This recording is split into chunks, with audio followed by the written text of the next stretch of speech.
Halo teman-teman, selamat datang di channel seputar jantung, channel informasi tentang jantung yang terpercaya, membahas segala sesuatu tentang jantung secara mendalam tetapi tetap mudah dimengerti. Bersama dengan saya, Dr. JJ.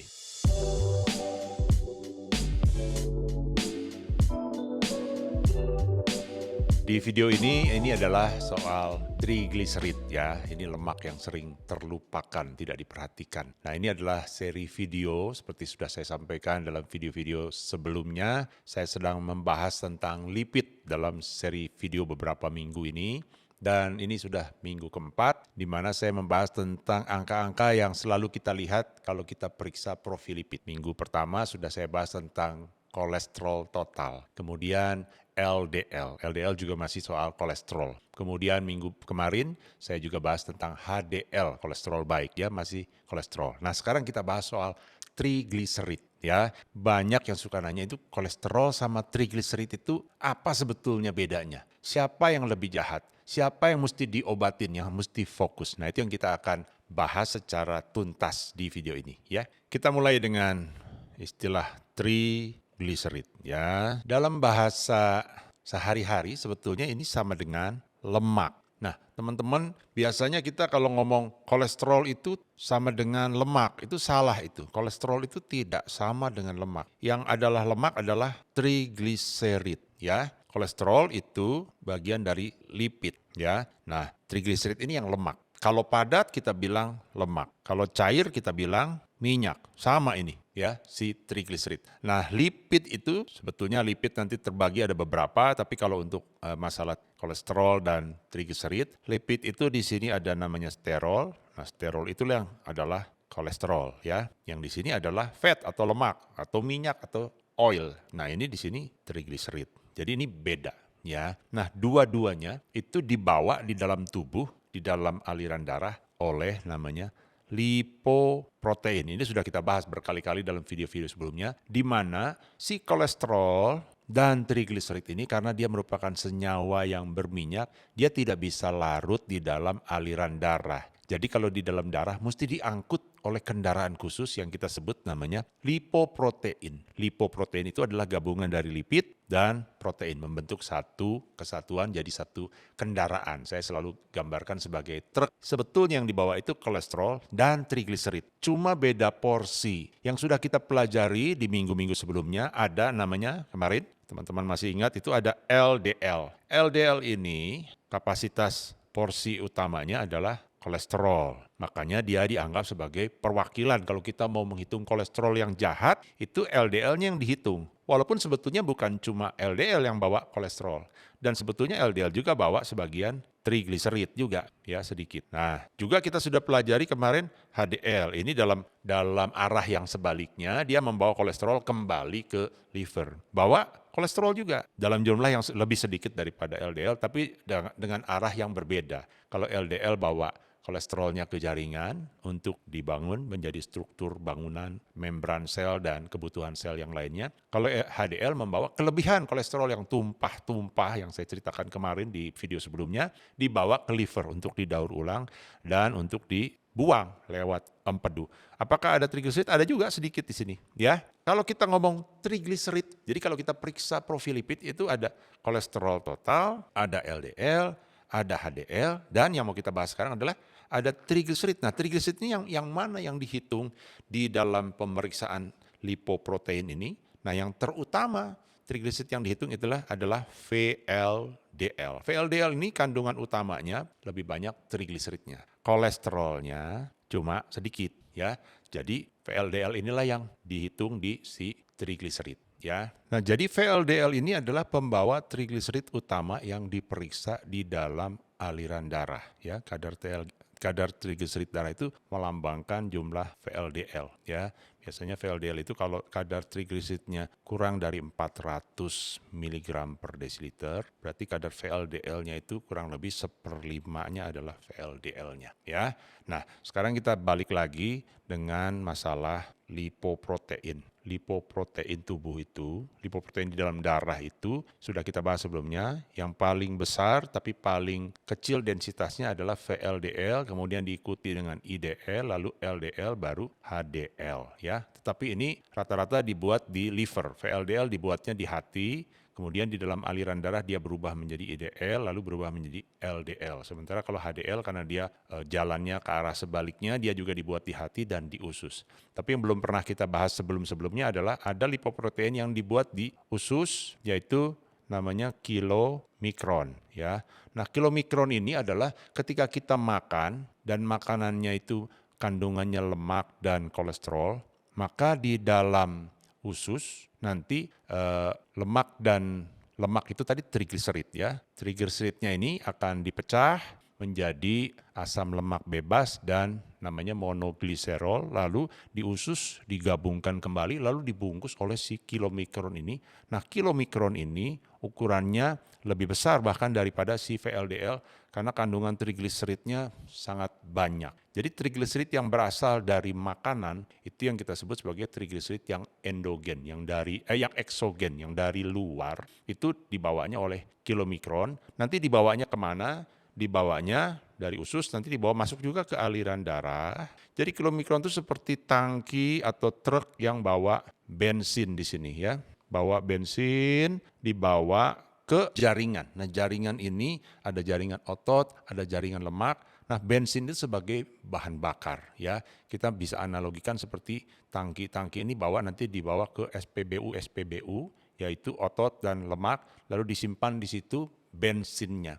Jadi trigliserid itu sumber energi. Kemarin kita bahas kalau kolesterol itu sumber untuk struktur bahan bangunan sel ya. Kolesterol tidak diubah menjadi energi. Tetapi trigliserid, lemak itu, jadi dibawa oleh si kilomikron nanti dimasukkan ke, tadi saya bilang SPBU ya, tempat bensin atau minyak ini ditaruh di sini, nanti digunakan pada saat tubuh perlu energi. Ditaruhnya di otot dan di jaringan lemak. Tetapi si kilomikron ini sangat sebentar dia bertahan di dalam aliran darah, sebentar aja habis ini. Dia bagi-bagikan energinya ya. Nah, apalagi kalau orangnya suka olahraga, jadi energinya terpakai begitu, tidak numpuk di jaringan lemak. Nanti dalam 4-6 jam, kilomikron ini sudah tidak dijumpai lagi di dalam aliran darah. Jadi ketika teman-teman periksa darah dan diminta puasa, biasanya diminta puasa mungkin 8 jam, kadang 10 jam sampai 12 jam, itu supaya tidak ada lagi kandungan kilomikron di dalam aliran darah, sehingga waktu diperiksa sebetulnya kandungan trigliserid yang kita periksa itu hampir semuanya boleh dibilang adalah kandungan si VLDL ya. Nah, teman-teman perlu paham VLDL ini siapa yang produksi? Kalau kilomikron itu di usus diproduksinya. VLDL, kalau ingat kemarin di video sebelumnya saya sudah bahas. VLDL itu diproduksinya di hati, di liver. Dan dia berasal bukan dari makanan yang kita makan, tetapi dari endogen, dari dalam tubuh kita. Dan itu dari makanan-makanan yang bukan lemak. Ya, kalau kilomikron ini tadi kandungan trigliserid itu lemak. Tapi kalau yang di hati, akhirnya yang memproduksi VLDL ini itu dari karbo justru, ya, dari karbo dengan kandungan glukosa, fruktosa, ya. Fruktosa ini biasanya dari sirup-sirup gula gitu, gampang sekali naikkan gula, dan juga kalau yang minum alkohol. Nah, kalau orang-orang yang dietnya tinggi, karbo, segala ini, dan tidak digunakan energinya untuk aktivitas, tidak dibakar, maka dia nanti akan cepat diubah menjadi, pertama jadi glikogen namanya, tapi kalau penyimpanan glikogen, gudang-gudang glikogennya di liver sudah penuh, maka dia diubah menjadi trigliserid. Nah, trigliserid ini kemudian akan oleh hati diproduksi, diubah naik menjadi VLDL. Ya, kenapa saya cerita panjang lebar soal asal muasal VLDL ini? Teman-teman perlu paham ini ya. Jadi tadi kalau yang dimakan dari makanan kita yang kandungannya itu adalah kandungan lemak, lemak itu tadi sudah saya sampaikan di awal, lemak itu adalah trigliserid. Dibawa dari usus, diikat oleh kilomikron tadi, ya, tapi kemudian langsung seperti tadi ya, bawa tangki bensin, lalu disebarkan di SPBU, lalu kalau dipakai energinya, bensinnya selesai dibakar, tidak ditumpuk dalam jaringan lemak, ini segera selesai. Tetapi yang satu lagi, ini tadi di usus, tapi yang satu lagi di liver itu adalah justru terbentuknya yang nanti akan kita lihat sebagai kadar trigliserid waktu kita periksa darah itu adalah si VLDL yang dari hati tadi. Yang di hati itu justru dari karbo. Nah ini penting sekali bahwa orang yang dietnya tinggi karbo itu cenderung nanti TG-nya naik. Apakah berbahaya trigliserid ini? Kemarin di video sebelumnya sudah kita bahas bahwa ya dari liver, dari hati akan membentuk VLDL. VLDL itu tadi membawa trigliserid dan kolesterol. Lalu masuklah ke pembuluh darah. Nanti di pembuluh darah itu si VLDL akan melepaskan sebagian trigliseridnya sehingga trigliseridnya berkurang, sisa kolesterolnya dia akan berubah menjadi namanya IDL. Ya, IDL, intermediate density lipoprotein. Kalau teman-teman agak bingung dengan istilah-istilah ini, saya sarankan lihat lagi video-video sebelumnya karena saya sudah bahas sebelumnya, ya. Nah, ini sebentar saja kemudian dia akan melepaskan juga trigliseridnya atau dianukan di jaringan otot yang membutuhkan. Lalu kolesterolnya jadi tambah banyak ininya, rasio kolesterol perbandingan dengan trigliseridnya, lalu ini menjadi LDL, ya. Teman-teman lihat di sini, jadi kalau VLDL-nya tinggi, nanti ujung-ujungnya akan juga berubah menjadi LDL. Jadi orang-orang yang makan karbo banyak-banyak itu, ya nanti ujung-ujungnya juga bisa saja LDL-nya juga jadi naik, ya. Ini yang sudah saya bahas kemarin sebelumnya bahwa LDL itu bisa tinggi berdasarkan karena produksinya yang meningkat. Produksi siapa? Produksi si VLDL. Berbeda nanti dengan kalau kita makan, saya ulangi lagi nih sedikit, kalau kita makan yang banyak lemak jenuh atau lemak trans. Ya, lemak jenuh itu daging yang merah, kemudian gorengan, santan-santan ya. Nah, itu apa yang terjadi? LDL ini seperti truk-truk yang bawa bahan bangunan, supaya dia tidak numpuk di jalan tol ini, maka dia harus keluar dari pintu gerbang tol. Di sini ada pintu gerbang tol, dia harusnya keluar dari sini. Tetapi kalau kita makannya banyak lemak jenuh, banyak makan lemak trans, pintu gerbang tolnya jadi berkurang atau tidak berfungsi. Sehingga dia numpuk semua di sini, numpuk jadi banyak. Jadi dari sini teman-teman saya mau simpulkan bahwa baik kita makannya trigliseridnya tinggi atau LDL-nya tinggi, dua-dua bisa menyebabkan bahaya nantinya LDL menumpuk di sini. Memang yang nanti menumpuk di jaringan itu bukan trigliserid, tapi kolesterol. Sehingga kita tetap aja selalu kalau ngomong kolesterol ini yang menyebabkan terjadinya plak pertama kali. Karena bukan si trigliserid yang numpuk di sini. Tapi trigliserid ini bisa menjadi cikal bakal untuk kejadian si LDL meningkat. Kalau dia VLDL-nya tinggi, yang ditandai kalau kita periksa darah tuh trigliseridnya tinggi. Jadi teman-teman jelas bahwa walaupun dalam terbentuknya plak yang selalu kita bahas itu LDL kolesterol. Trigliserid nggak pernah kita bahas dia ada di sini, di plak. Tetapi dia menjadi petunjuk. Kalau trigliseridnya tinggi waktu kita periksa darah profil lipid, maka ini orang berisiko juga untuk nantinya juga terbentuk plak. Karena nanti akan berubah juga jadi LDL. Ya. Nah, berapa batas trigliserid? Ya, menurut panduan resmi atau guidelines sekali lagi dari AHA atau ACC ya, ini Amerika, atau dari Eropa ESC atau EAS ya, itu batasnya adalah di bawah 150 amannya.